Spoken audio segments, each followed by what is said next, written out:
अनूप जी, प्रधानमंत्री जी हमारे नरेंद्र मोदी जी कह रहे हैं कि एक देश में एक साथ विधानसभा और लोकसभा का इलेक्शन होना चाहिए, यानी एक देश एक निर्वाचन। तो इस चीज़ को आप कितना सही मानते हैं और क्या ये भारतीय लोकतंत्र के लिए एक अच्छी पहल हो सकती है और इससे जनता का क्या लाभ होगा या देश का क्या लाभ होगा? देखिए, मैं इस पे बता देता हूँ कि जो प्रधानमंत्री जी एक देश से एक निर्वाचन की बात कर रहे हैं, ये कुछ दिनों के बाद एक देश से एक पार्टी की भी बात करेंगे और एक देश एक फार्म की भी बात करेंगे, जो एग्रीकल्चर की बात हो रहा है। ये लोकतंत्र की हत्या है। इससे लग रहा है कि प्रधानमंत्री जी कहना चाह रहे हैं कि मेरे जैसा कोई ताकतवर इस देश में नहीं है और ना मेरे जैसा कोई ज़्यादा क्वालिटी वाला आदमी है। मैं आपको बता देता हूँ कि जो 1951 से जो निर्वाचन हुआ, उस समय एक बार क्यों होता था कि चूँकि सेंटर में भी एक पार्टी कांग्रेस की, राज्य में एक पार्टी कांग्रेस की गवर्नमेंट रहती थी, इस कारण होता था। दूसरी चीज़ है कि उस समय जो एक गांव में 10-10 हज़ार वोट रहता था, जिससे 10 गांव का वोट रहता था, और ख़ास करके ओबीसी SC ST का वोट बैंक अपर कास्ट के गांव में रहता था। आज भी देख लीजिए, बैंक उसी के गांव में है, रोड उन्हीं के गांव में है। और जो ओबीसी SC ST का जब विकास होना शुरू हुआ, जब अलायंस गवर्नमेंट बना 90 के बाद, अब कहीं भी देख लीजिए, चाहे लालू यादव आए हों, चाहे आपको मुलायम सिंह यादव आए हों, या फिर मुस्लिम में जो नेता आए हैं, वो सब ने मिल करके मुस्लिम का भी डेवलपमेंट 90 के बाद ही हुआ। तो एक देश निर्वाचन पर जो बात कर रहे हैं, एक तानाशाही दिखा रहे हैं। और एक चीज़ और मैं बताता हूँ कि जो लोग इनको मीडिया वाले, RSS वाले राम और हनुमान के जोड़ा बताते हैं, प्रधानमंत्री को राम कहते हैं, अमित शाह के हनुमान कहते हैं, तो मैं बताता हूँ कि राम जो कहते हैं कि ये राम है, राम वो होता है कि देश की रक्षा करता है, उसके बाद अपनी पत्नी की रक्षा करता है, सबको रक्षा कर रहा है। जिस राम ने रावण से अपनी पत्नी को नहीं बचा पाया, उसके बाद उस देश को नहीं बचा पाया, उसके बाद जब पत्नी आ गई एक धोबी के कहने पर, वो पत्नी को स्वीकार नहीं किया, तो आप इसी से अंदाज़ लगा सकते हैं कि एक शादीशुदा औरत को अगर पति इस तरह से उपेक्षा करे तो उसका समाज में क्या संदेश जाता है। इस कारण मैं बताता हूँ, जो बोलते हैं कि महिलाएं मुझे वोट देते, ये वो महिलाएं से पूछा जाए, वो महिलाएं प्रधानमंत्री जी से पूछें कि क्या एक महिला पर बीतता है जब उसको डिवोर्स या उसको शादीशुदा होते हुए भी न एक्सेप्ट करता है कोई आदमी, तक क्या बीतता है। और राजनीति में या एक देश निर्वाचन में सिर्फ राम हनुमान के जोड़ा नहीं होता, कृष्ण अर्जुन का भी जोड़ा होता। कृष्ण ओबीसी से थे, उन्होंने देश को भी रक्षा किया, हस्तिनापुर को भी रक्षा किया, उसके बाद द्रौपदी के भी लाज बचाया, और आज भी कहीं ना कहीं सब बचा रहा है। और अब मैं आता हूँ एक फार्म की, जो एक एग्रीकल्चर की बात करता हूँ। अच्छा, मैं बता देता हूँ, जो लेडी होती है, शादी के बाद एक माँ होती है। माँ मातृभूमि और मातृभाषा में बहुत संबंध। उसी तरह से एक फार्म और एक देश की बात जो ये कर रहे हैं, फिर कुछ दिन के बाद कहेंगे कि सब जगह एक ही कृषि उपजाओ, धान पूरा देश में उपजाओ, गेहूँ उपजाओ। लेकिन मैं बता देना चाहता हूँ कि देश की अलग अलग भौगोलिक दशाएँ, अलग अलग फसल उगाया जाता है।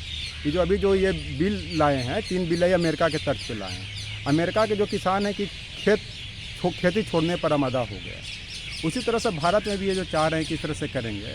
अब असल किसान जो हैं, जो अपनी मातृभूमि को रक्षा करता, और किसान ज़्यादा कौन होते हैं, ओबीसी से बिलोंग करते हैं। देश में सेना ज़्यादा कौन, ओबीसी से बिलोंग कर रहे हैं। इस तरह से ओबीसी या खास करके SC ST जो मुस्लिम कम्युनिटी, आप कहीं भी देख लीजिए, देश की रक्षा की बात हो, किसान की खेती की बात हो, सब इसी कम्युनिटी की। तो ये जो बताना चाह रहे हैं कि एक देश निर्वाचन की बात कर रहे हैं, अब प्रत्यक्ष रूप से ये चाह रहे हैं कि सब क्षेत्रीय पार्टी ख़त्म हो जाए, सिर्फ एक बीजेपी रहे। अभी जो क्रेज चल रहा है बीजेपी का, वो भी एक चीज़ और मैं बता देता हूँ। बिहार में कहावत है कि लइकवा के करे ललकोरियो पर लाता है। कहने का मतलब कि बचवा जब ललकोरिया कुछ खाने का मन रहता है माँ को, तो बच्चा के बहाने भी खाती है। उस तरह से एक देश एक निर्वाचन के बहाना से ये बीजेपी को एक पार्टी को सरकार बनाना चाहते हैं और एक छत्र राज कायम करना चाहते हैं। एक चीज़ और मैं बताता हूँ कि जब अकबर ने बीरबल से कहा था कि बीरबल ये बताओ, तुम इस शासन में ऐसा कुछ लिखो कि जब खुशी हो तो दुखी नज़र आए और दुखी हो तो खुशी नज़र आए। तो उस समय की बात मैं बताता हूँ कि जब मोदी जी आए थे, तो सबको, देश की जनता को लग रहा था कि देश बहुत खुशहाल रहेगा, लेकिन ऐसा ही डिमोनेटाइजेशन किया कि पूरा देश दुखी हो गया। जब अब दुख है कोरोना काल में, तो बोल रहे हैं कि अरे इंडिया का तो जो कोरोना का जो सिचुएशन है, स्थिति है, और देशों से बढ़िया है, इस चलते कि यहाँ कम मर रहे हैं। अरे 1.5 लाख मर गया, इससे और कम क्या हो सकता है। एक चीज़ और मैं बताता हूँ कि जब गालिब से एक मित्र ने पूछा था कि गालिब परिवर्तन का परिभाषा क्या है, तो गालिब ने बताया था कि जो लोग पहले बादलों के गड़गड़ाने से एक दूसरे से लिपट जाते थे, आज वो बादलों से ज़्यादा गरज रहे हैं। मैं इसका ये विश्लेषण करना चाह रहा हूँ कि जब गुजरात दंगा हुआ था और गोधरा कांड हुआ था, मोदी जी, अमित शाह CBI के डर से, पुलिस के डर से एक दूसरे से लिपट जाते थे। आज इन लोग इतना गरज रहे हैं कि कहा नहीं जा सकता कि एक देश एक निर्वाचन, तो मैं हनुमान हूँ तो ये हैं, तो वो राम है, यानी बड़ी बड़ी बातें हो रही हैं। बड़ी बड़ी बातें हो रही है, कुछ हो नहीं रहा है। और इन लोग एक दूसरे को, और सेवा का जो वर्ग होता है वर्ण व्यवस्था में क्षुद्र का बना जाए। जब कैसे RSS वाले जो अपर कास्ट इनको उलझा रहे हैं, दो OBC को लड़वा रहे हैं, OBC राम बना दे रहे हैं इनको, और अमित शाह को क्षुद्र बना दे रहे हैं। क्योंकि वर्ण व्यवस्था में 4 होता है, ब्राह्मण होता है, क्षत्रिय होता है, वैश्य होता है और शूद्र होता है। इस तरह से लड़ा रहे हैं। तो एक देश एक निर्वाचन की जो बात कर रहे हैं, देश के लिए घातक है। OBC के खास करके SC ST मुस्लिम कम्युनिटी को रोकने की बात कर रही है, प्रतिनिधित्व की बात कर रहे हैं, उसको रोकेंगे। इसके बाद जितना भी OBC SC ST को मुस्लिम को जो टिकट देते हैं वो सब टिकट बंद हो जाएगा। पहले भी 1951-52 के बाद देखते हो कि जो SC ST को छोड़ करके सब अपर कास्ट के आते थे, चाहे बिहार हो चाहे UP हो, क्योंकि सारा जो डायरेक्शन चलता था दिल्ली से चलता। यानी देश को फिर एक बार पुराने ही ढर्रे पर ले जाने की कवायद चल रही है। चल नहीं रही है, ये कर दिया गया है। उसमें EVM का भी सहयोग हो सकता, मैं तो इसमें नहीं जा सकता हूँ। चाहे फूट डालो और शासन करो कि राज हो। आज जो जितना दंगा फसाद होता है, चाहे मुस्लिम में, हिंदू में, या हिंदू में ही upper caste OBC SC ST में कौन करवाता है? अच्छा अनूप जी, एक बात और बताइए, हाँ। ये सब जो कुछ हो रहा है, इससे फ़ायदा किससे हो रहा है? मूल रूप से जनता तो उतनी खुशहाल नहीं नज़र आती है, भले ही वोट प्रतिशत हमें ज़्यादा बढ़ा हुआ मिलता है या कुछ भक्त भी बहुत ज़्यादा तादाद में दिखते हैं, लेकिन ओवरऑल जब हम जनता के ऊपर निगाहें दौड़ाते हैं तो जनता तो हमें बदहाल दिखती है, बुरे हाल दिखती है, बेरोज़गारी दिखती है, कंगाली दिखती है, परेशानी दिखती है, उलझनें दिखती हैं और महामारी दिखती है। तो खुश कौन हो रहा है और भला किसका हो रहा है? ये तो खुश और भला जब सत्ता जाती है ना, तब जनता को समझ में आएगा कि देश एकदम खोखला हो चुका।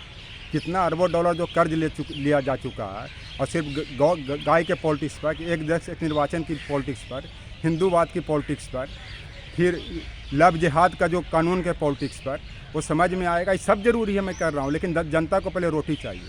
जब 2021-22 आते आते देश में, पूरा विश्व में भूखमरी के कगार पर 1 अरब के आसपास पहुँचेंगे ना, तब जनता को समझ में आएगा। चूँकि मीडिया इनका, रनिंग गवर्नमेंट का होता है, पुलिस इनका, सेना इनका, सब चीज़ इनका है। जो कहता है वो करता है, जो भी आवाज़ इनके खिलाफ में करता है जेल में डाल दिया जा रहा है। अर्नब गोस्वामी इनके फेवर में है, तो उनके लिए कोर्ट के मैनेज करके, सुप्रीम कोर्ट के मैनेज पूरा सेंट्रल गवर्नमेंट लग जाती है, अमित शाह जाते हैं। एक हैदराबाद के म्यूनसिपल कॉर्पोरेशन में प्रधानमंत्री, मुख्यमंत्री और ये गृह मंत्री जा रहे हैं, इसी से अंदाज लगा सकते हैं कि क्या होगा देश की हाल। उस जनता को बाद में पता चलेगा। लेकिन राज्य के अंदर राजनीति बहुत आवश्यक हो गई है, गवर्नमेंट बनाना ज़्यादा ज़रूरी हो गया और जनता सेकेंडरी चीज़ है। हाँ, अब मैं बता देता हूँ कि खास करके OBC SC ST Muslim community से अपील करता हूँ कि एक देश एक निर्वाचन की बात को विरोध करें।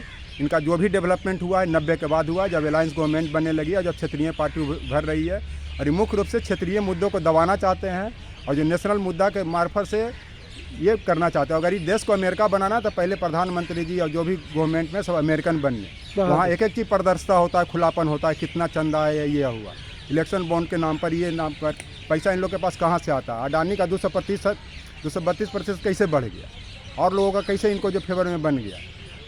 ये बताइए आप लोग। ये सब जनता लोग से मैं आगाह करता हूँ, कहाँ से आ गया? बहुत अच्छी अपील की आपने अनूप जी, बहुत बहुत धन्यवाद। जनता को जागरूक होना पड़ेगा, क्योंकि देश भी जनता का है और जनता ही अपने लिए बेहतर से बेहतर विकल्प को चुनना चाहती है। शायद जनता से कहीं ना कहीं अब उसे महसूस हो रहा है कि भूल हुई है, और भूल सुधारने का अभी भी जनता के पास एक बेहतर मौका है कि जनता अवेयर हो और इसके खिलाफ आवाज़ उठाए। आपकी बातों में पूरी तरह से सच्चाई है। बहुत बहुत धन्यवाद। Thank you.